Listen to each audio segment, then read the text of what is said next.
watching Gov's Radio. This is where you go if you want to see something or if you want to hear something funny. Coming up in just a couple of minutes. This is a joke I told. What? I'm not on Gov Radio? Call the police. Call my agent. The Knockem Dead Comedy Radio Show also brought to you by Two Eagles Auto Body. For more than 25 years, Two Eagles Auto Body has been the leader in auto body repairs and customer satisfaction on Long Island. Two Eagles Auto Body handles every type of auto repair, from custom applications and restorations to repairs involving insurance claims. So call Two Eagles Auto Body and ask for John Rossi at 516-328-2527.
Behind the bag, it gets through Buckner. Here comes Knight, and the Mets win it.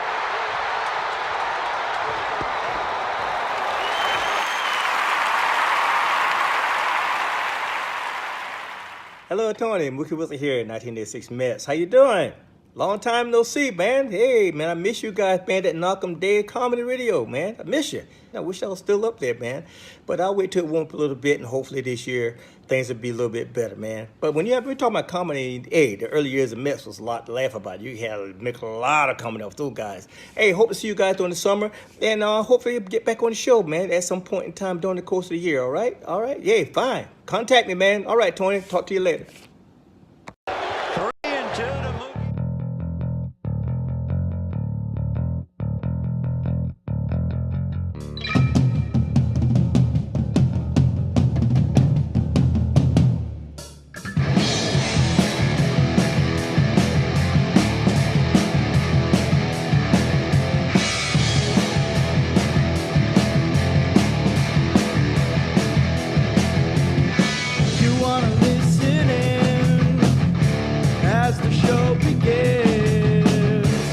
Telling all your friends the party never ends. Knockem dead.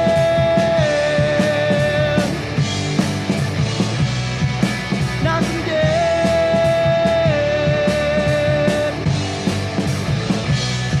Comedy show.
my sticks.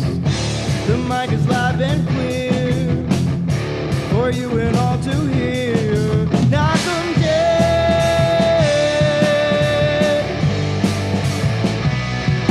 Knockem dead. Comedy show.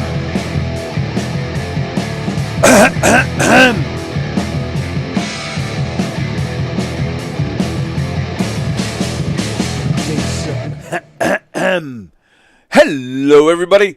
It's Monday. Happy Monday to you. Welcome to the Knockem Day Comedy Show here on Governor's Comedy Club Podcast. We're coming at you live from the legendary Governor's Comedy Club in the legendary Levittown on the legendary island of Long, in the legendary New York, in the legendary United States, on the legendary Earth.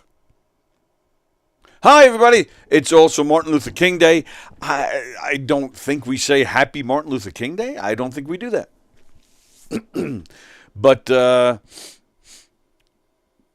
it's a day of remembrance. It's the man's birthday, Martin Luther King Jr.'s birthday. It's actually today. It's the day is always the third Monday of each month of every January. The third Monday of every January. Because it's around his birthday. But his birthday is January 15th. So this year, the holiday actually does fall on his birthday. And I don't know, what do we do on this holiday? I honestly don't know.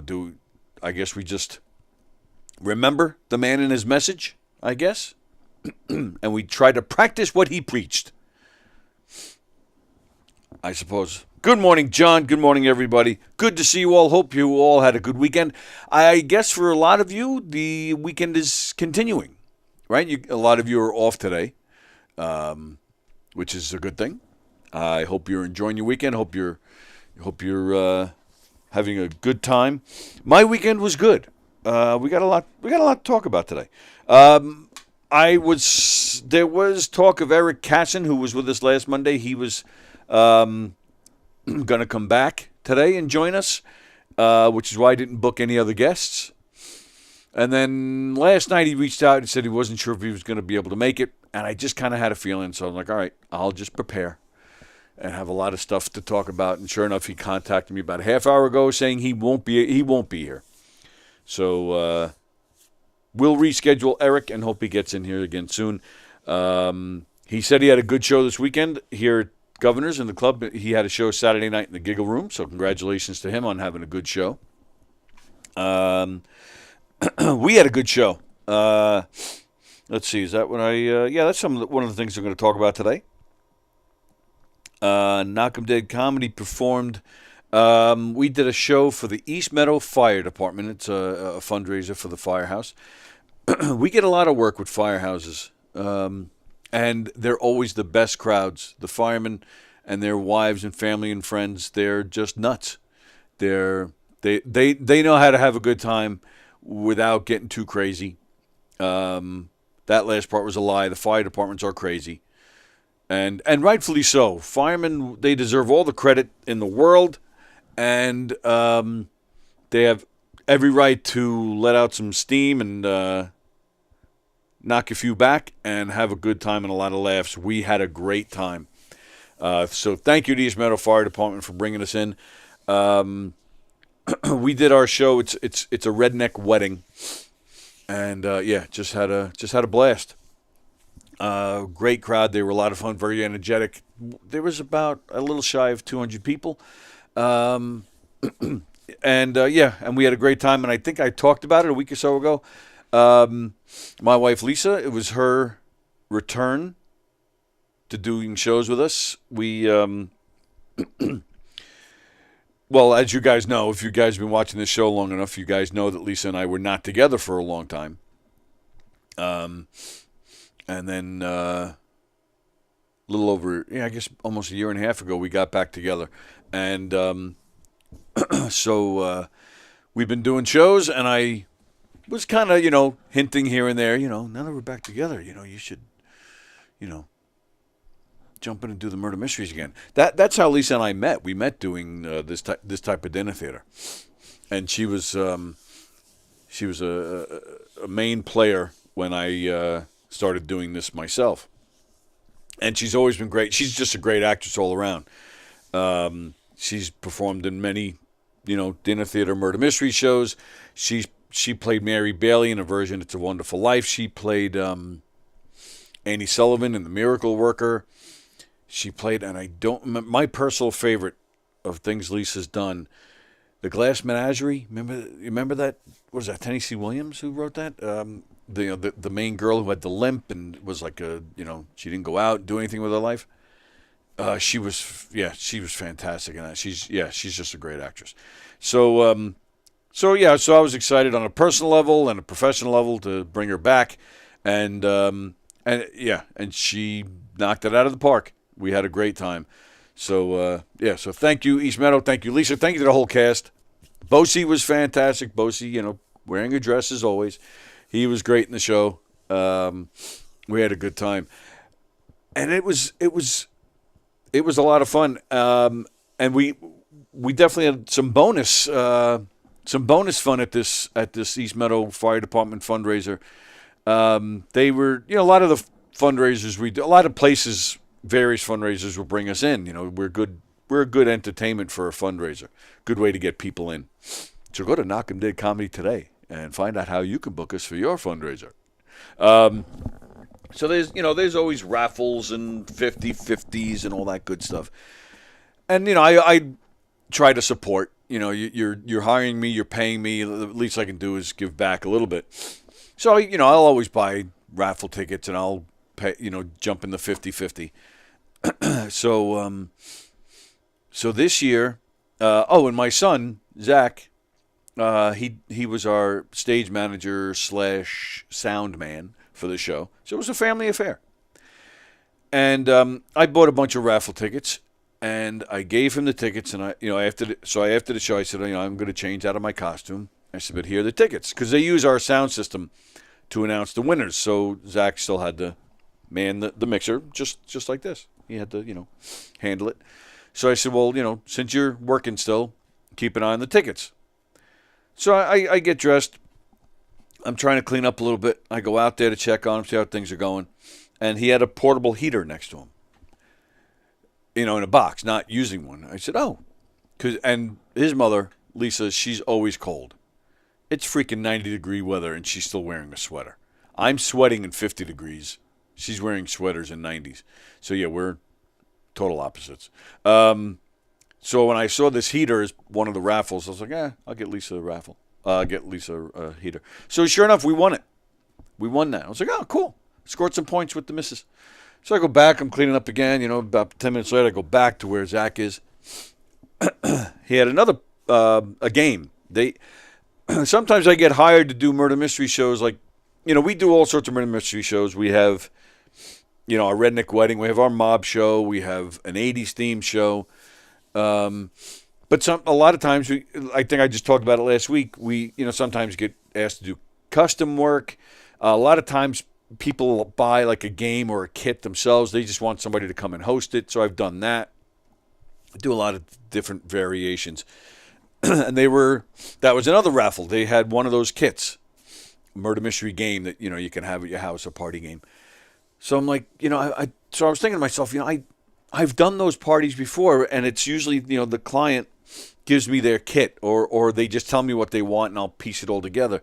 But I've never actually gone out and bought a kit that I could probably just bring with me to a party if somebody hires me. So when this was available for the raffle, I bid on that. I threw a ticket in. We won that too. Like, son of a bitch. I go back out. I'm cleaning up, getting myself together. I go back to Zach a few minutes later. Bottle of wine sitting there. Lisa doesn't really drink wine, or she doesn't really drink at all, but when she does drink, she goes for wine. So, plus, it's always good to have in the house when you have people over, or if you get invited somewhere, you bring a bottle with you. So, won the bottle of wine. So, we won the heater, we won the murder mystery kit, and we won a bottle of wine. So then, still cleaning up. Go back to Zach towards the end of the night. They're almost done with the raffles now, so I'm hanging with them. And they're now up to the 32-inch flat screen smart TV. They read the ticket number, and I see Zach grab the ticket, and he just walks over. And actually, as he walks away, he goes, "We won the TV." I was like, "No way, we won the TV?" Yeah, we won a 32-inch flat screen. Is that 32-inch? That actually might be. That might be a 32-inch right there. Might be a little bigger. I'm not sure. But, 32 is around that. So, yeah. So we won. And it turned out Zach has a 32-inch TV in his room, but it's not a smart TV. So he's going to get rid of that and take that TV. So, so I scored points with the missus, scored points with Sonny. A heater and a TV. So I thought that was cool. I did all right. And I got paid for working. Good weekend. So keeping the streak going, man. It was a good weekend. We won some stuff, made money, and we're happy. What do we got here? Oh, we got comments coming in already. All right, let's see what everybody's doing here. Everybody's saying hi to each other. The famous quote, I had a dream, says Fremder. Yep. Great football weekend, says John. That's right. The Cowboys were murdered. Well, the final was a little better. What was it, 47-34 or something like that? I forget now what the final was. But it was, in the 40s to the 30s. But, they were it was what? Like, they were getting killed, 27-0 at one point, if I'm not mistaken. They were just getting killed. I don't know about you guys, but I was surprised. I don't follow football, closely, but I think it's safe to say that, nobody expected Dallas to get murdered like that. So, never saw a fireman carry off what? Hang on, John. I think there's what? Never saw I'm just going to read this the way it's typed here. Never saw a fireman carry a off-duty fire hose as cop carry a off-duty gun. So you've never seen a fireman carry a hose when he's off duty the way a cop carries a gun. All right. I'm not sure what you're trying to say there. Like, are you putting the cops down, or are you putting are you saying that policemen are always on duty while firemen are only on duty when they have to be? If a fireman could carry his hose all the time with him, he would. Or I shouldn't say him. He or she would. I carry my hose around with me all the time, but that's a whole different story. Fremder, the fire department in my town are definitely known to be some of the bravest we have around, also known for stealing medication if they're ever in your house. Really? Comedy magic, says Jerry Lehane. Danny Coronado is watching. Hello, Danny Coronado. Hope you're well. Hope your baby's good. Hope your wife is good. Hope everybody's good, pal. Nice to see your name there. If you'd like to say hi, if you'd like to comment during this show, which I hope you do since I'm by myself, I need to talk with you guys. But do it on the YouTube feed. That is the feed where I'm monitoring the comments. I know we are on Facebook right now. I know we're streaming on Facebook right now, but go to the YouTube feed. That's where we follow the comments. Maybe I'll check the Facebook feed and I'll type that in. Hi everybody, thanks for watching. Please go to the YouTube feed if you'd like to comment. Let's see, Cubs Comedy Club Podcasts. Let's see what we got. One comment. Let's see. Oh, Danny Coronado. Thanks for watching, everybody.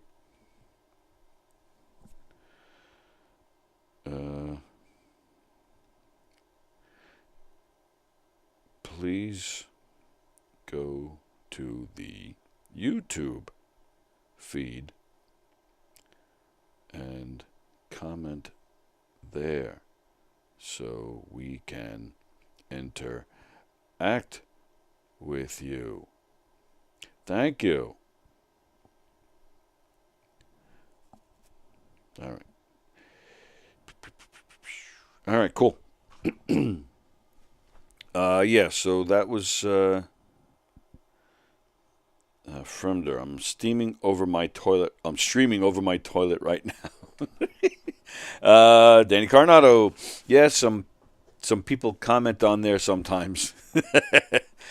Fighting those fires, high as a kite, looking for new drug stashes. Wow, what's with all the negativity on firemen and women today?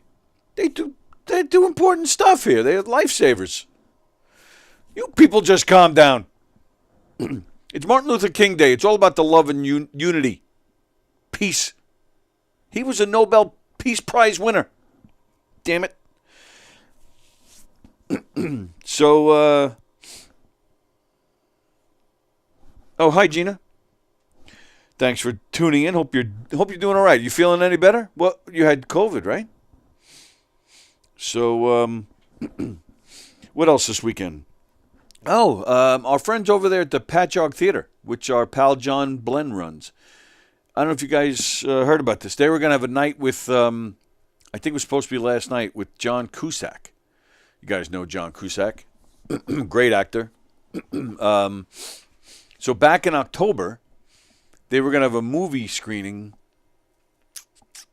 I forget what movie they were going to show. But anyway, after the movie, they were going to have a Q&A with John Cusack. They were going to show whatever movie and then have a Q&A with Cusack, which I would love to see. I'm a big fan of John Cusack's work.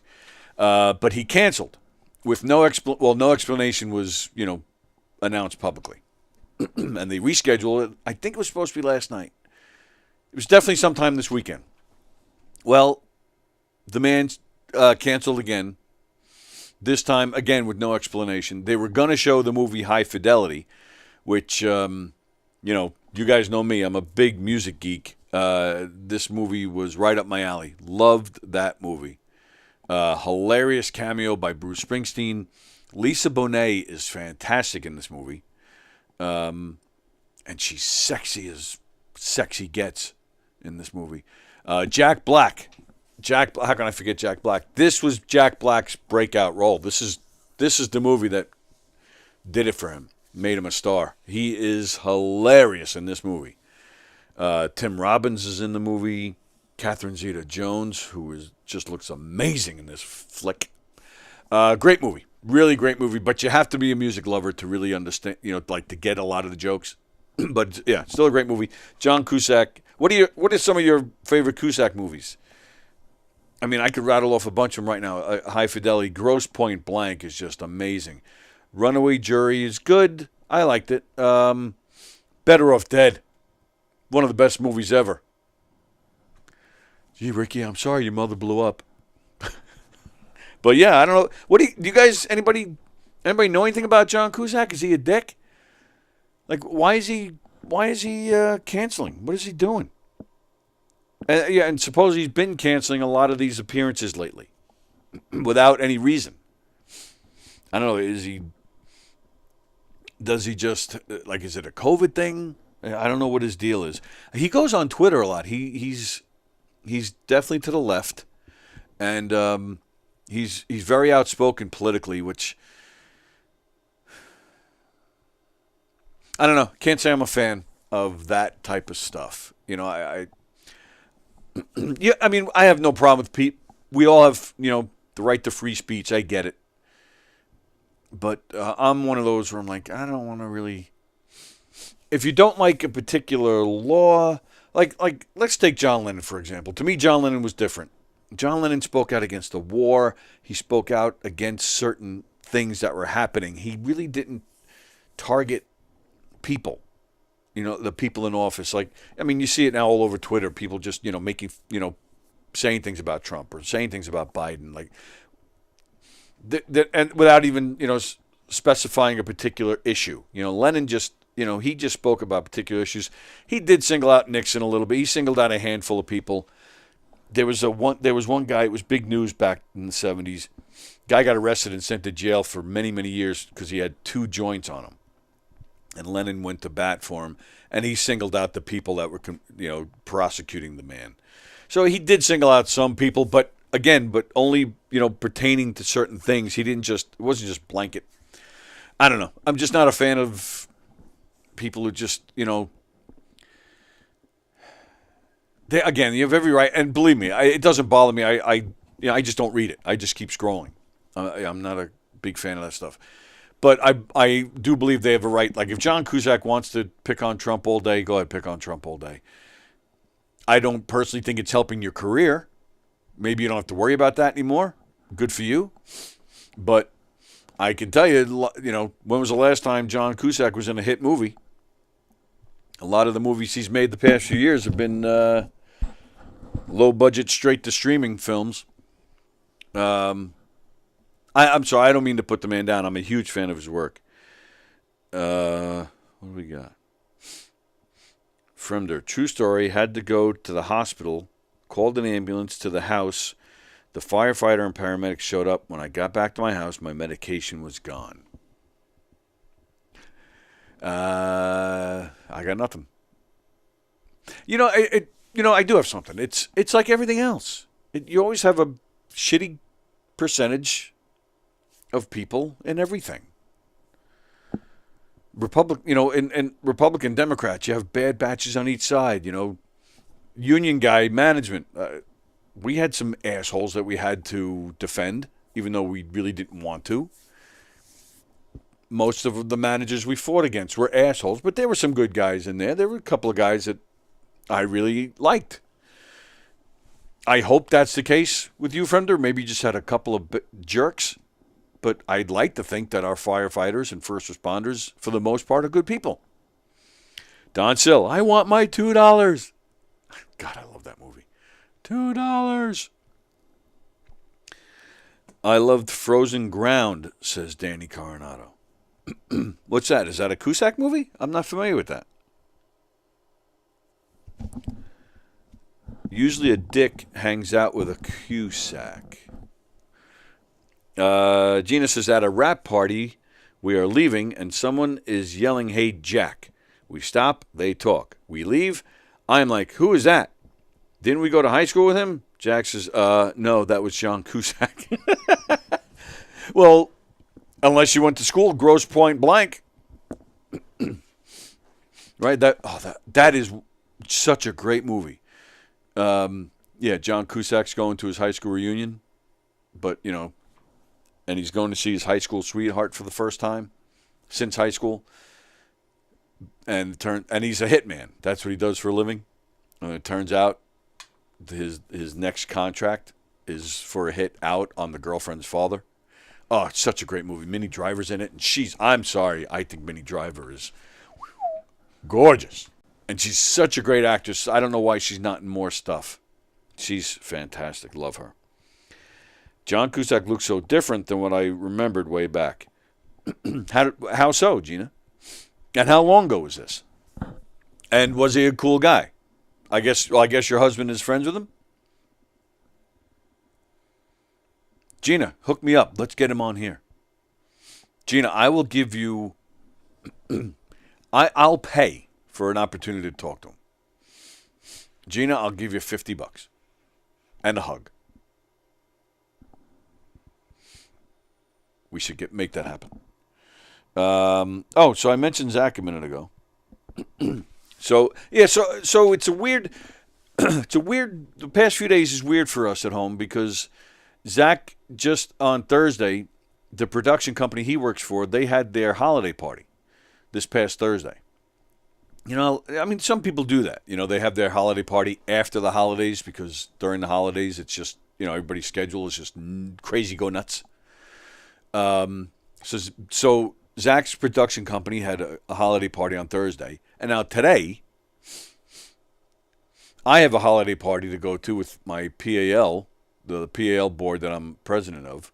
We're having our holiday dinner tonight, which was stupid of me to agree to schedule it for today because I totally forgot the Governor's does their holiday party every year on Martin Luther King Day. So lots of holiday parties post-holiday. So it's a crazy day for me. So I'm here. Drinks, jokes, and storytelling. We're supposed to tape a show today, but Richie Byrne is sick, so they're not doing it. Look for that show today. I'm going to post the latest episode though later on today on here.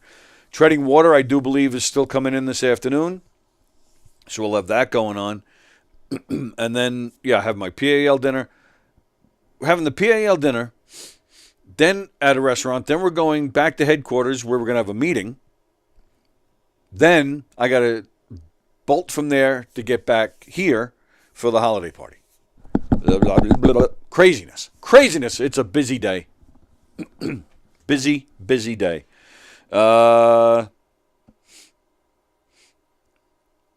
Danny Coronado. Yep, he's in the movie with the super in debt Nicolas Cage. I'm not familiar with that movie at all. They did a few movies together, says Gina. Gina's husband and John Cusack. He was nice, but they are always different when they know you. Yeah. Jerry Lahane. Andrew, in best case scenario, the ambulance guys snagged your meds in case they needed them. In case you needed it in the hospital stay. That's a precaution. Let's go with that, Jerry. I like that. As we're driving the ambulance, in case he needs any medication, we have it. We took it. And then we just forgot to give it back. So Zach had his holiday party the other day. I want to show you the gift they gave him. It was a pretty cool gift. So here's a picture. So obviously on my right, your left, is Zach. Actually, I guess he would be on your right. Whoops, wait a minute. There we go. Sorry. On the right side is Zach. And then to our left there is the gift that they gave him. It's a doll of him. And I use this picture to show his facial hair because, as you can see on the doll, they nailed it. And you can't really see it on this particular photo of the doll, but they even put in his Elvis sideburns. So so I thought that was a cool gift that they gave him for the holiday. So that's that.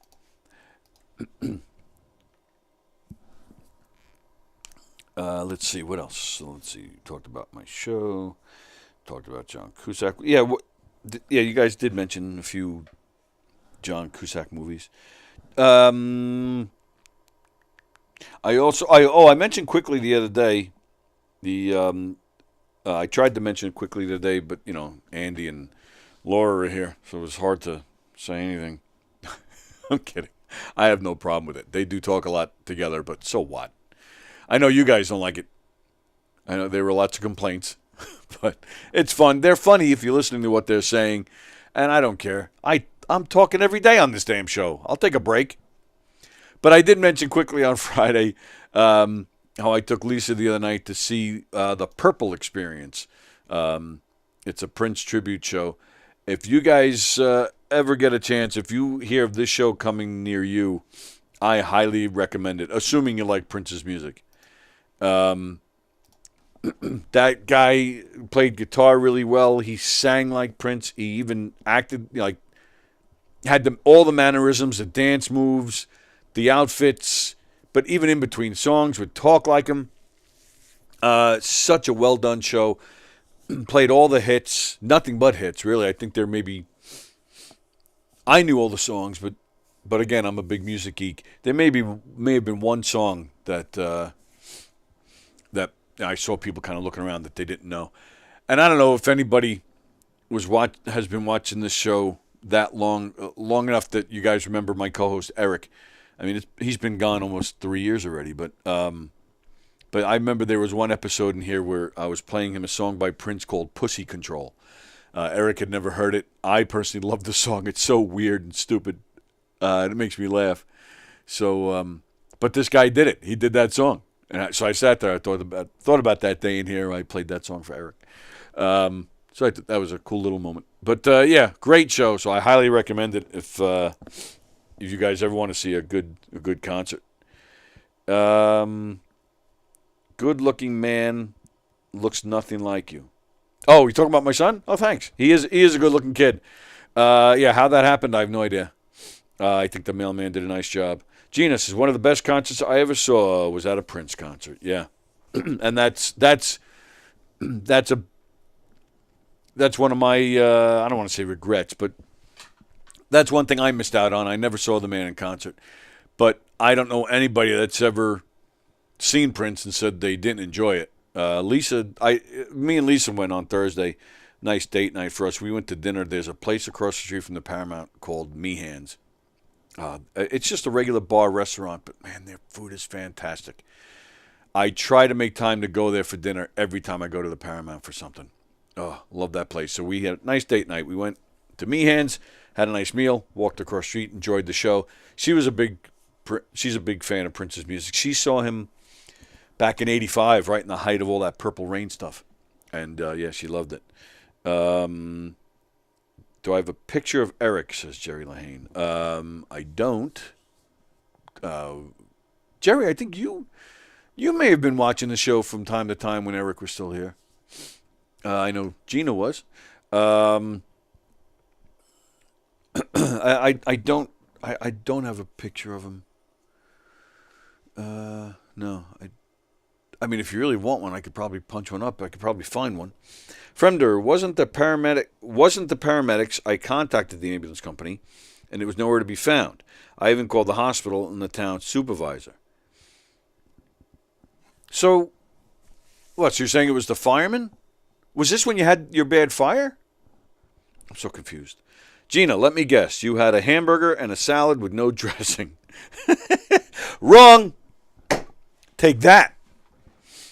I had a steak, I had broccoli, and a baked potato. Take that. You think you know me so well. I usually get, the rest of the week is a hamburger and salad with no dressing. Yeah, so go see that show if you're ever able to see it. I also watched a movie. If you guys remember the other day, Carol Miner was watching. I don't see her now, but she was watching. And she mentioned that she watched a documentary called Immediate Family. Again, sticking with my geeky ways with music. If you guys are a fan of music, and if you like James Taylor, if you like Carole King, Jackson Brown, David Crosby, in the 70s, in the 60s, you guys may be familiar with, they were called the Wrecking Crew. These guys were just on everybody's albums. They backed the Mamas and the Papas. They recorded the Beach Boys music while the Beach Boys would tour and then just show up and, add their parts. The Wrecking Crew did music for the Byrds. They did music for the Monkees. They just played with everybody. Well, in the 70s, it was kind of like the same idea. It was, if you ever watch, most of you guys are my age, so you remember the 80s and music videos when MTV showed music videos.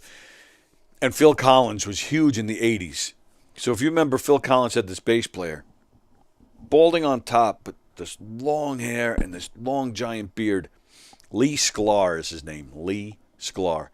Tremendous bass player. So it would be him, this drummer called Russ Kunkel, a guitar player named Danny Korchmar, who he went on in the 80s. He was the guy behind every Don Henley solo album after Don Henley was done with the Eagles. And then Waddy Wachtel. If you watch, again, going back to the 80s and music videos, remember Stevie Nicks when she did solo stuff outside of Fleetwood Mac? Her guitar player had the long curly hair and the glasses, guitar player. That's Waddy Wachtel. These four guys, they played on everybody's albums in the 70s. And they just put out, and so these guys, they were around in the 70s and 80s, played with everybody. Once in a while, go off, do other things, and then come back together. But past maybe 6 or 7 years now, these guys have decided to go out as a band and just play all the songs that they've played on, other people's songs, but they've played on them. And they've also put out. They released one album of original material, and they have another one coming out in a few weeks. Tremendous band, and these guys still nail it. They're fantastic. So, and they call themselves now the Immediate Family. So they just put out a documentary about these guys. Very interesting stuff. Again, if you're into music, there's a lot with James Taylor in this thing, and Carole King, and Phil Collins is in it. just a great documentary. And I just found it interesting. They said it was like when these guys would play on people's albums in the 70s, like James Taylor and Jackson Browne, these guys were the first ones to list the musicians. I didn't know that. Like in the 60s and previous, you would buy an album, say, like, I don't know, from Dion or you know, or maybe Dionne Warwick or something, like whoever it was, a solo artist. They didn't have liner notes. And even if they did, it would maybe just be words to the songs. They wouldn't list the musicians. That came later in the 70s. So these guys kind of made names for themselves, and then other musicians would contact them because they'd see their names on liner notes on albums. So these guys they were in the right place at the right time. So because their names are on these albums, and because the singer-songwriter thing started in the 70s, that's when everybody would reach out to these guys, say, hey, can you play on my record? So, yeah, it's a good documentary, and I appreciate Carol recommending it. Again, if you're into music, you might enjoy it. John Rusciello, does Meehan serve octopus? I didn't look. I'll have to find out. The waiters are octopi. Fremder, Stevie Nicks is definitely one of the most influential singer-songwriters of all time. Oh, really? Also known for that one single called My Stiff Soft Drawer. Oh, he deleted the comment, but I finished reading it before you pulled it, you son of a bitch, you. Influential? Oh, yeah, she was probably one of the most beautiful women ever. Like you get pictures of, certain women in their prime. I mean, Stevie Nicks still looks good. But in her prime in the late 70s, early 80s, wow! Wowie, wow.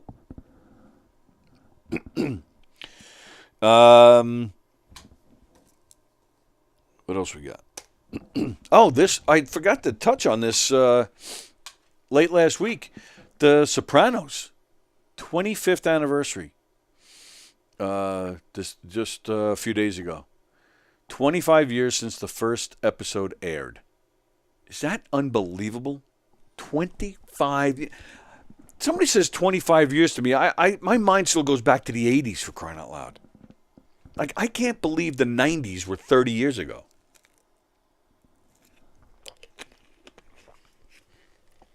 I can't believe we're almost a quarter century into this century.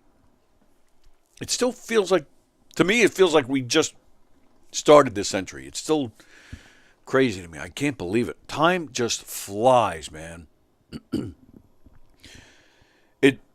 I've been hanging out between the holidays, and then even Lisa usually on New Year's Day, she usually gets together with some friends, and she's been friends with these guys since she was a teenager. She's she's in her 50s, and she's been friends with these people since childhood, and they get together every New Year's Day, and they, hang out.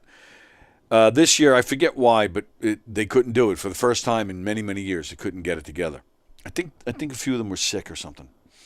So last night we had a few of them over the house, and we're all just sitting around and we're talking, we're catching up, and we're at the age now where our kids, or most of our kids, are out of college and starting their careers. And we stopped at one point. Can you believe we're this age where our kids are? And it's just weird to me. It's very weird to me that we have kids that old. I'm always just so shocked at how fast it all goes, man. It's just crazy to me. And yeah, so I can't believe it's been 25 years since The Sopranos. And to me, that still feels like a recent show to me. I mean, Gandolfini, he's been gone over 10 years now. It's crazy. Crazy, I said. What are some of your favorite Sopranos moments? Tell me. I need more people watching. I need more comments. Chop, chop. Me, personally, my favorite Sopranos, there's so many. I just loved that show. Breaking Bad, I know a lot of people say Breaking Bad is better, but I don't think we would have had a Breaking Bad if it wasn't for The Sopranos. The Sopranos changed everything. Back when The Sopranos started, I mean, this is before streaming. This is, before everything. You were still watching. You were either going to the movies or you were watching sitcoms. And dramas on TV were decent, but HBO was a place to watch movies. A year after a movie was in the theater, then you went to HBO to watch it at home. Like, you didn't cable to have quality TV shows on cable channels. That was, it was around before The Sopranos, but The Sopranos was a show that really made it common and made it like a place to you would routinely go to watch shows. I mean, HBO had shows that were good, like what was the football one? OJ was in it. First and 10, was that what it was called? And then you had Dream On. Remember that show? Those are on HBO. And those shows are like the groundbreakers, but then The Sopranos just set it. But I think my favorite Sopranos episode is when Tony and Carmela decided she was throwing him out. And she said, yeah, she wanted to separate. And then she told him that she was in love with Furio. Oh, I mean, that episode, when they were fighting, first off, the chemistry those two had as actors, it was just magic. And then the fight, the argument was just so real. And you can picture any couple going through a low point like that, having that argument. And then Tony starts punching the wall, and but you thought he was going to hit Carmela, and the look on her face when she thought the punch was coming to her. I mean, that was, for me. That's half a reason I love a TV show if it's casted perfectly, and you get these high quality performers that can just act the shit out of stuff. And that's that's one of the main reasons I love The Sopranos. 99% of those people were fantastic, perfectly casted, tremendous actors. So that fight, when they were having that fight and splitting up, that was just unbelievably good. And I'm sorry, you put Gandolfini and Edie Falco, you put them together as, in TV history as, like married couples, like a TV couple. Lucy and Ricky, the Bradys, Carol and Mike Brady. I mean, they're right up there with any TV couple, man. It was just unbelievable. What do we got? Lots of F-bombs used in The Sopranos. Yep, makes sense because the show is about a bunch of crazy fucks. Oh, okay. Yeah, there's a video. I don't know if it's still out there. I saw it many years ago where they took every F-bomb on The Sopranos, and that's all. It's just a clip of every person saying that word. It's hilarious. Frank Walker, Happy Days is 50 today. Oh, really? So wow, The Sopranos 25 years, and so Happy Days, the very first episode was today. It aired today. That's insane. 50 years. Wow. That show. That's a show that went on way too freaking long, first off. And we all joke about it. We talk about the great episodes when Fonzie jumped over the barrels, when Fonzie did this, but I don't know, the show was not that when the show first started. In fact, Fonzie wasn't even a main character. And he wasn't in every single episode either. And I liked it better. It was, I don't know, it was a little more realistic. It was more about Richie and his dad and Richie coming of age and his father kind of teaching him, about life. That's when the brother who ended up, disappearing, what was his name, Chip? I'd like the show better then. It got a little too corny and too silly, then they, Mork, all that weird, stupid stuff. But yeah, another history-making show. Gina, the boat that they killed Pussy was a friend of ours That was a grip on the show. What? Oh, it was his boat? Oh, that's cool. There's Carol. Received your mail. Thank you. Oh, Carol. No. Thank you. Carol, I was just talking about you a minute ago. I watched the Immediate Family documentary. I thought it was fantastic. And it's good because then you go to the website, immediatefamilyfilm.com, and it lists all the songs that they played in the movie.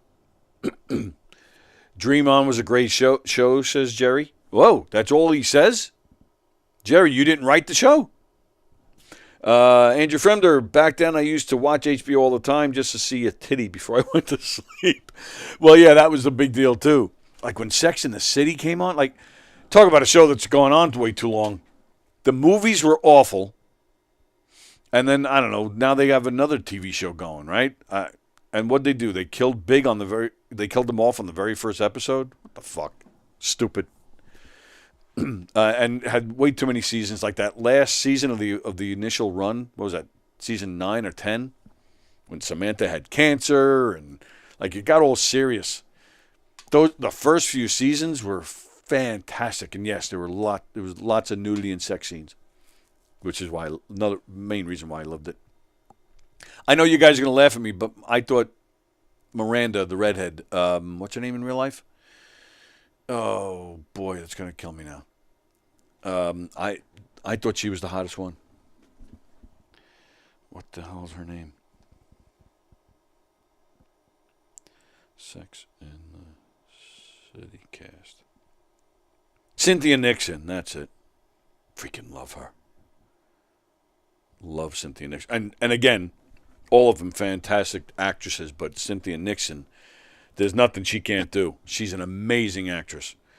Carol, I knew you would like that. Great documentary. Yes, it really was a fantastic documentary. Very interesting. I've been a fan of those guys for a long time because I'm one of those geeks that always reads the liner notes on every album I buy. Who played this? Who did this? Who's that? Oh, I've seen that name on this other album. So I've been a big fan of that band. I've tried to get them on here. I'm going to try again. I think they just came through. I think I'll have to try. Oh, speaking of concerts, damn it. There's this guy, his name is Albert Lee. For you country fans, he played with Emmylou Harris for a long time. He toured with the Everly Brothers for many, many years. He's toured with Clapton. He's done stuff with Jimmy Page. Cynthia Nixon is a wacko now. How so? Tell me. I don't know anything about it. So yeah, Albert Lee, tremendous guitar player. If you don't know who he is, just Google Albert Lee. Albert Lee, country boy. The amazing guitar work. In fact, there's a clip. He's been around since the '60s. He's tremendous. So like I said, I named all these people he's played with, but he also does his own stuff. And in the mid 2000s, like 2006 to like 2010 maybe, his keyboard player was our very own Elio Pace. So there's a great clip of Elio. So yeah, type in Elio Pace, Albert Lee, Country Boy. It's a great version of them doing that song. The guitar work is just fantastic. So anyway, so when Albert Lee, he comes, he tours on his own a lot. And a few years back, he was playing the Iridium in New York City, and Elio got us there. He called Albert and said, have these friends, Tony and Sally, they'd love to come see you. So they got us in. Fantastic show. And I remember, what's his name? Childish Gambino. He was in the audience. They're like, you don't think, what? But yeah, he was there. I talked to him briefly, said hello. But yeah, we talked to Albert after the show, and I asked him if he'd like to come on this show, and he said no. He said no. I'm like, okay. And then a few years ago, when Elio was in town, when he was here staying with us, him and Amy, it was when he came in 2019, him and Amy and his father came in. This is when Elio won the Independent Music Award for his Billy Joel Songbook live album. And the award ceremony was in the city, so he wanted to come in. It was the first award he was ever winning, so he wanted to come in for it. And, Sally and I, he stayed with me and Sally, and, we all went to the ceremony together. And while he was here, he got a call. He got a gig. A gig was booked in Seattle, if I remember right. I think that's where it was. So he changed his plans.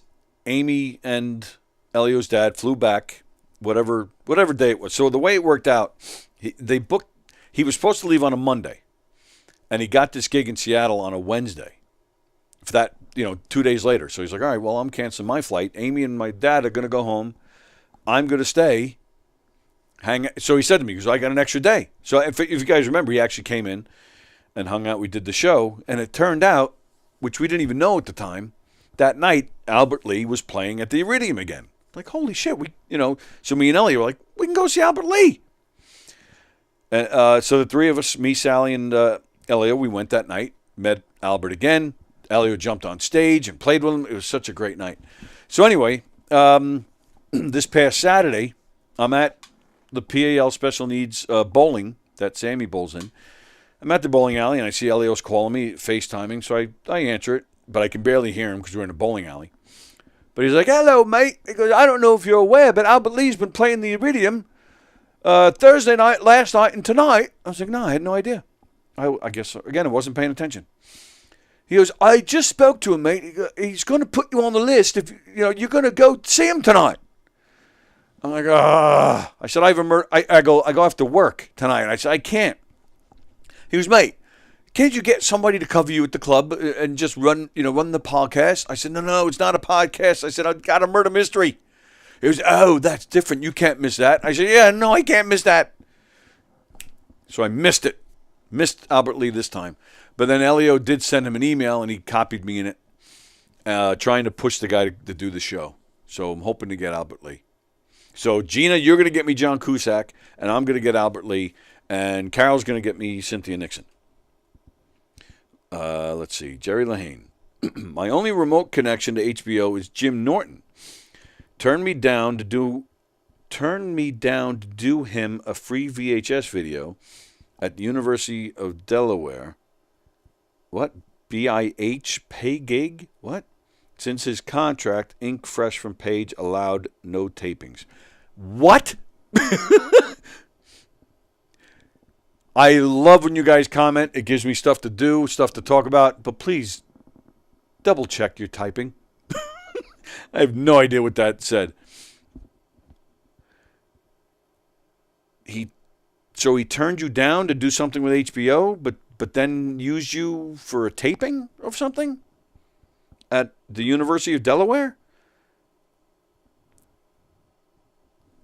But he signed a contract? I have no idea, Jerry. I have no idea what in the world you're telling me. I met Jim Norton here once. Seemed like a nice guy.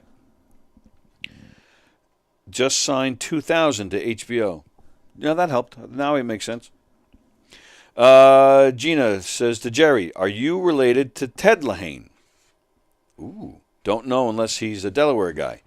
Not sure where he is from, but he is in the film business in New York. I don't know my relatives well. Okay, then. Chances no, since my mom would have told me, but hopefully we are. Carol, John Cusack used to be on my list, but he has totally lost his mind. No bueno. Yeah, I touched upon that before. He gets very political on Twitter and stuff. He gets very political. And I was talking about him earlier because he was supposed to be at the Patchogue Theater. If anybody's not familiar, Patchogue is a town about east of here, about a half hour away. And our pal John Blenn, who you've seen in here many times, he manages the Patchogue Theater. John Cusack was supposed to be there this weekend for a Q&A, and they were going to show the movie High Fidelity, but he canceled on him. And this date was already a makeup date from his previous postponement. So I don't know what John Cusack's got going on, but he's screwing the Patchogue Theater. You screw with John Blenn, you screw with me, pal. I don't care who you are. Even though I love your movies, I'll still punch you in the face. Oh,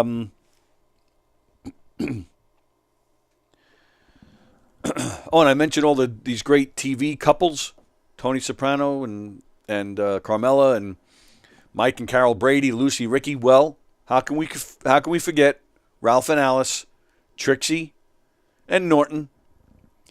Joyce Randolph passed away yesterday at her home in New York City. She died in her sleep. She had been suffering from the effects of old age. She had been unable to walk or take care of herself. She was in hospice care when she died. She was 99 years old. I am shocked. 99 years old. So that means... So she was probably, what, around 30, give or take, when she was in the honeymooners? I thought they were all long gone. I had no idea she was still alive. No clue. And I'm surprised she was only 99. But yeah, Joyce Randolph passed away. I mean, how do you host a podcast in a comedy club without mentioning the honeymooners, you know? What a talk about groundbreaking show. I mean, TV started with the honeymooners, man. Still funny to this day. I don't care what age you are. I mean, yeah, some of it I'm sure is dated, and you know it's hard to watch black and white, but it was live. It was in front of an audience. No edits, no nothing, man. It was fantastic. And I don't think a lot of people realize. I mean, the show only ran, I think, 2 seasons, but it was brought back many times. It had a lot of reunion shows, specials. I mean, they were doing the honeymooners off and on well into the late 70s. Actually, there might have been one in the early 80s. I forget, but there might have been. Yeah, that they brought it, you know, on and off through the years. Art Carney and Gleason were always there. Sometimes they would switch out. They'd have different people playing the wives. But the originals, Randolph and Meadows, they would still come back once in a while. Yeah, a lot of people don't realize. You go on YouTube, you'll see clips, and it's weird to see them so old and in color. But there you go. And speaking of death, speaking of people dying, you know what? Let me read comments first. John Cusack he's an anti-Semitic? Really? I used to love him. Makes me sad. Carol, Cusack claims... Gina. Cusack claims that he's being blacklisted in Hollywood because of his political beliefs. I said that before. You're sharing all these political beliefs. I'm sure it's not going to help your career. And I'm all about freedom of speech, but, I mean, maybe if you're in John Cusack's shoes, I would like to think you don't have to worry about money. So maybe you can afford to say stuff and not worry about the ramifications, but I don't know, man. Sometimes you got to be careful. And I do personally feel it's hurt his career. He hasn't done a movie of like a major motion picture in a long time, which is sad to me. And I don't know, is it, again, free speech, I'm all for it, but is it worth, it's one thing to support something, and it's one thing to get involved in certain things, but to go on and just criticize people and criticize certain things all over social media, I don't know if that's a smart move. Do any of us know anybody that has ever had their mind changed on a topic or on a person because somebody convinced them on social media? I don't know. I like Cusack. If a movie that I've never seen, if he's putting out a movie that looks good to me, I'll go see it. But yeah, it does. It turns me off. And it has nothing to do with whether I agree or disagree with what they're saying. And I'm not saying, you're an entertainer, just stand there and entertain. I'm not saying that either. I'm all for free speech, and I'm all for people talking about whatever they want to talk about and supporting whatever they want to support. But I don't know. There's some kind of line somewhere. I don't know. My grandmother's still the winner, 101, turning 102 in May. Yeah, that is great. God bless your grandmother. Will you be here in May to visit and see your grandmother? I hope you will. I'd love to see you and bring you in here, of course. Free speech versus hate speech, 2 different things. Okay, yes. Thank you for summing up what I've been trying to say since 11 o'clock. But yes, that's exactly what I was trying to say. Gina, I told Jonathan, my son, when he first got in the business, keep your mouth shut at work about your political views. It could put you out of work. Yeah, absolutely. Yeah. And I mentioned it at the top, towards the beginning of the show, for those of you who weren't here. I used John Lennon as an example. John Lennon was anti-war. He was just for peace. He just went after topics, and he didn't really look at political parties. Like, it doesn't matter what your political party is. We don't want war.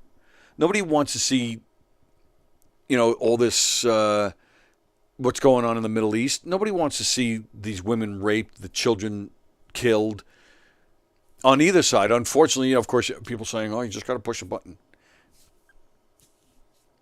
It's awful, but nobody wants, nobody wants that. Nobody wants to see war. Nobody wants to see all that violence, and that's what John Lennon stood for. He didn't just criticize Nixon because he didn't like Nixon. He didn't go out of his way to put Nixon down. He just talked about the topics: world peace, hunger, women's rights. He just stuck to the and it didn't matter back then what your political party was. You just handled topics. Now, you have to, doesn't matter what the topic is. Republicans say this, I got to go that way. Democrats say this, I got to go what they say. And it's just too, and I do personally believe, from looking at Cusac's posts, I do believe that's what he's become. I'm a liberal, I have to just do everything liberal. I don't think it works that way for anybody. I don't care who you are. I don't care what you claim to be.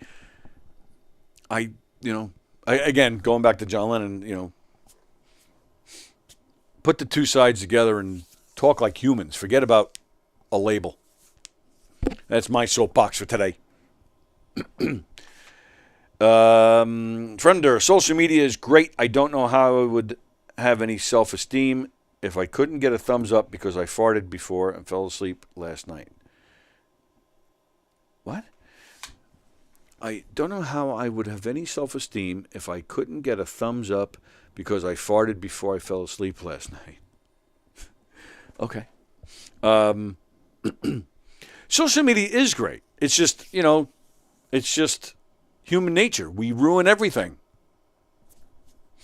Really, we ruin everything. And we bastardize social media. When it first started, it was fun. It was, and you reconnected with people you hadn't seen in years. And it's still a great way to reconnect with people and keep tabs on people that you might not see. And you don't even have to talk to them. You just go to their profile page and you look at their photos, you look at their posts, and you know exactly what they got going on. And you feel happy because you know what's going on with that old friend.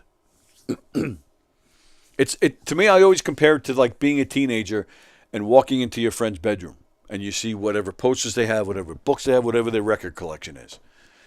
It's the same thing. You go on a person's personal page and there's probably a picture of their favorite band and them posting about a great movie they saw and a picture of their kids and a picture of, a restaurant they went to. And that's why they call it social media. It's social. Talk to your friends, see what they got going on. Don't get into some stupid argument about abortion. Sillies. People post the dumbest shit, says from there. Gina, imagine all the people sharing all the world. I shouldn't share my singing voice. Carol, the University of TikTok is ruining society. Educate your kiddos on real history, not on hate. That's my soapbox. Carol, couldn't have said it better myself. You're absolutely right about that. and that I do think that's the problem. A lot of people don't research. They take a 30-second video and think they know what's going on in the world. And that can be a little scary. Yeah. Oh, what? Speaking of what's going on in the world. So, so before I came in this morning, so every morning before I come in to do the show, I go online and I read emails, see what's going on in the world, what's happening, what can we talk about. I gather my thoughts on my own personal stuff that I want to talk about, put it all on my list of things to talk about. So this, and I check my emails as well. I get an email from something called Team Cosmo that I've never heard of, and it says, "Here's your weekly horoscope." I'm not big on that stuff, astrology and whatnot. Sally, if you guys remember when she was on the show, she was big into that and would talk about it sometimes. One of our biggest shows as far as numbers and responses was when Sally brought her sister Cindy in here. Cindy, who passed away almost 2 years ago. Cindy was heavily into that stuff. So she came in with her book and her cards, and people, you guys were like commenting like crazy, wanting info and asking questions. It was a fun show. And, but I don't know anything about that stuff. I've never really put any stock into horoscopes or anything. But when I saw this email come in, I'm like, something I could talk about on the show today. So I opened the email and it gave me my horoscope. So I'm going to read that now with you guys. As soon as I can find it. All right, so here's Taurus. That's me. I'm a Taurus. You're growing so powerfully. Well, that's because Carol's watching. Tuesday's Sun-Neptune sextile shows you how stepping out of your comfort zone and challenging yourself to new things is a wise move. I don't know what a Sun-Neptune sextile is, but I'm cool with it for obvious reasons. And getting into that is a wise move. So I'm in. On Saturday, Pluto leaves your chart's wisdom zone and enters your Aquarius-ruled career zone. I don't have a chart wisdom zone. There is no wisdom anywhere here. But the Aquarius-ruled career zone, I'm trying to enhance my career, so I guess that's a good thing. This inspires you to change your views on power, purpose, and freedom within a professional context. And there you go. See that? We're talking about being smart with your posts and how it could affect your career, John Cusack. See that? And there it is right there. So maybe there is something to these horoscopes after all. But there you go. That's my horoscope for this week. And speaking of career, yeah, there is stuff going on. I really hope somebody likes my post letting the world know that I just took a breath and blinked to my eyes. The people that get mad at abortion jokes are the same ones that want you to get rid of those jokes. Oh, that was clever. That was good from her. Comic Sans. The movie that I've told you about, I've like rubbed down your throat at this point. Me and Don. We're getting ready to film our second installment in the Comic Sans series. We're very excited. We're going to start filming in March. We'll be filming here in the club again. We have some other places to film. We are lining up a bunch of great people to be in this movie with us. Very excited. And I'm sure we'll definitely keep you up to date on that. I'm sure there'll be more going on around here with that. Next week, a movie that Don is a TV show that Don is involved in will be filming next week here in the club. So next Monday's show might be a little crazy. We were supposed to have Allison Chadwick next Monday. She has informed me that she needs to postpone. So hopefully we'll get her in here soon. But the comedians that are going to be on this new reality show called Christina Can. In fact, I've been shoving the flyer down your throat. Laura Patton is in it. I'm in it. Dara Jamat, Fudge, Darren Greggs, Christina Holloway, who is the star of the reality show. They're going to be filming in here in the club next Monday. So Christina will be here. Darren will be here. Dara will be here. And I think Fudge will be here too. So we're going to do our best to, and of course Don will be here too. So we're going to be doing our best to get them in here during the show, during this show, and talk to them all. So that'll be fun. That'll be a lot of fun. Yes, so we got that going on. And yeah, please come see us February 4th. February 3rd, we're Knockem Dead Comedy performing our Redneck Wedding. It's a fundraiser for the PAL Special Needs Unit. February 3rd, that's over in Hicksville. And then the very next night, February 4th, come see me with Laura Patton, Dara Jamat, Fudge, Darren Greggs, and Christina Halloway for a special taping of the brand new reality show, Christina Can. Christina will be performing stand-up comedy for the very first time that night. And we're going to be recording it, and it will be part of the show. So you can be a part of that. Go to govs.com and come check out that show. Go to NassauCountyPAL.org. SpecialNeedsPAL.org if you'd like to come see that show. Go to KnockemDeadComedy.com. I don't know if the information's there. I will get up on there soon. Big announcement coming out this morning. Our good friend, the one and only Rex Heuermann, the Gilgo Beach killer. It's been announced. The Suffolk District Attorney has announced they have a major breakthrough in this case. That they're holding a press conference tomorrow morning at 9:30. They're going to announce what this major breakthrough is, and Rex will be in court tomorrow. Rex was originally not due in court again until February 6th, I believe it is. They're not saying what this is about. We don't know why he's back in court tomorrow. So by the time we do the show tomorrow, we will know. So we're definitely talking about that tomorrow. Hopefully Sean Elliott will be back here tomorrow to hang and talk Tuesday Trivia. As a special bonus tomorrow, joining us around noon for Tuesday Trivia, Les Deegan is going to be coming in to hang out with us for Tuesday Trivia. So that'll be fun. Les, just the nicest guy in the world. Great comedian, great performer. Looking forward to him coming in and playing some Tuesday Trivia with us.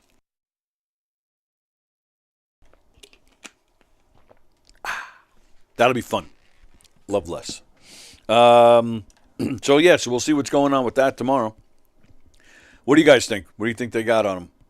What do you think? Do you think they just found more solid proof or something? I don't know. The only Rolling Comic Sans that I got when I asked Don was... when Fremder asked to be in the next installment, he's saying what he got was an eye roll from Don. We got to figure out... We got to get Fremder to come in. Actually, I was about to say we got to figure out a way to get a cameo from Fremder where he gives us one bad, corny line like he does on this show. But I don't know. I'm rethinking that. I'm wondering this should be like, because we want to keep this going as a series. We're hoping somebody will throw some money at it and distribute it, and turning it to something. We want to make a bunch of them. There should be one that's kind of like that focuses around Fremder and his bad jokes. There's got to be something to that. Yeah, I'll have to think about that. Big news, says Carol. Andy Plagianos is joining the detective team.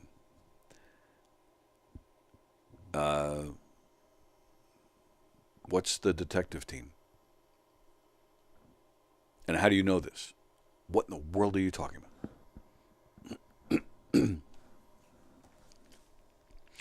Oh, another reason I was talking before about how we're feeling old because our kids are so grown up. Like Carol, we have kids in their 20s. They're like, starting their lives. It's crazy to me. But also, I read an interview this morning from Roger Daltrey, singer of The Who. Me and Pete Townsend need to sit down and have a meeting, but at the moment, I'm happy to say that part of my life is over, referring to The Who. Pete Townsend did an interview just before the new year where he said he felt like maybe this was over. Stuff like that makes me sad because it tells me how old we're getting. That bands like The Who, who've been around for 60 years, are, of course they're ending. They're all dying off. They're all entering their 80s. It's very sad to me. It's weird. And, and believe me, this is nothing new. Our parents have been through this. Our grandparents have been through this, but we're going through it, now for the first time. So,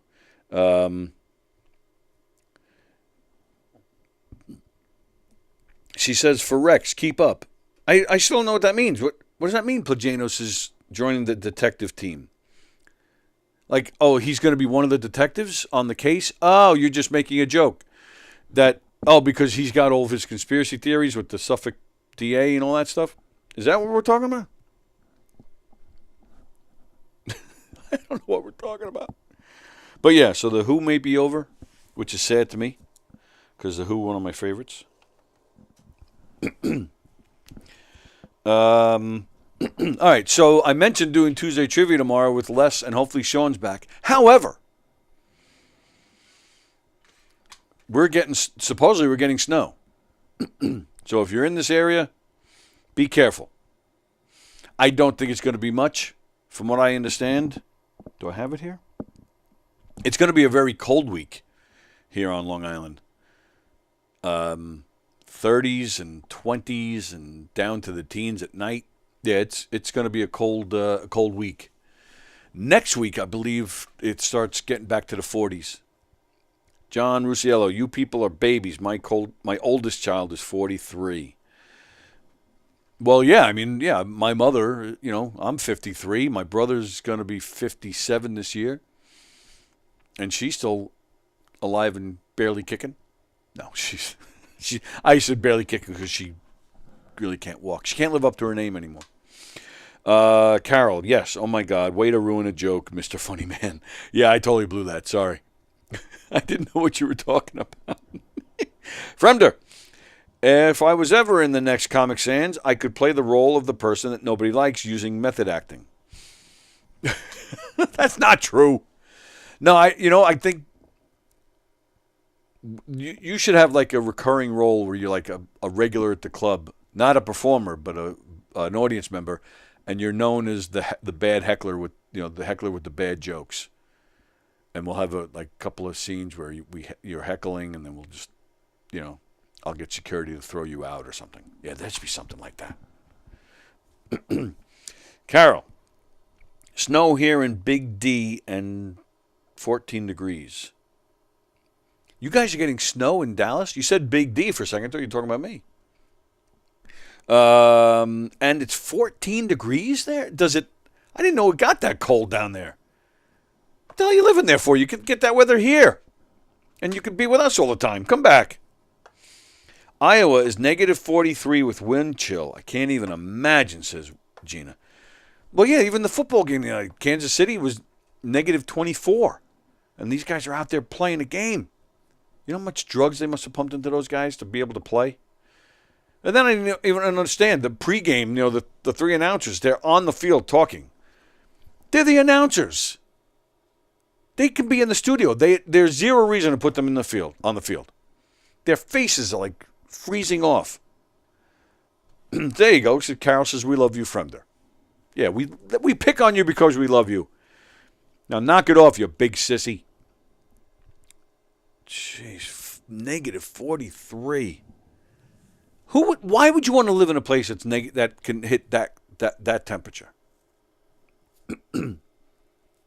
That's stupid. Go nuts. So yeah, they're calling for snow starting sometime today. For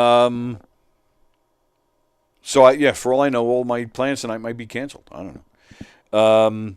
But yeah, all right. So overall, about 1 to 2 inches of snow is expected across Suffolk County, 2 to 3 inches here in Nassau. That's nothing.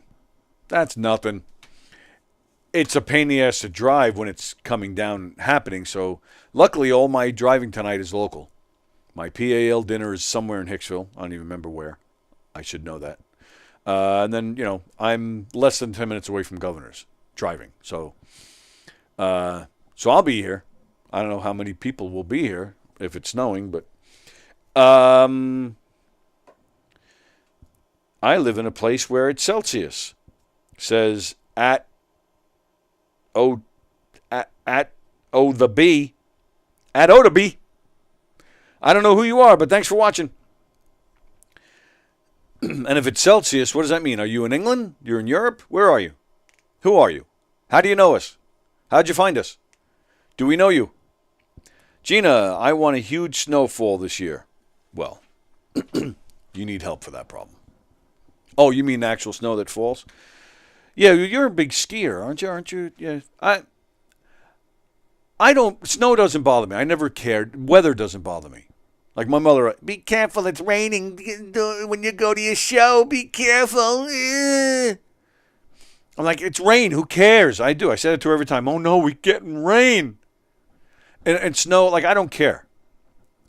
You know, snow comes down, it melts, it goes away. You know, I won't lie. I did enjoy it last year. In this area of the world, we got no snow last winter.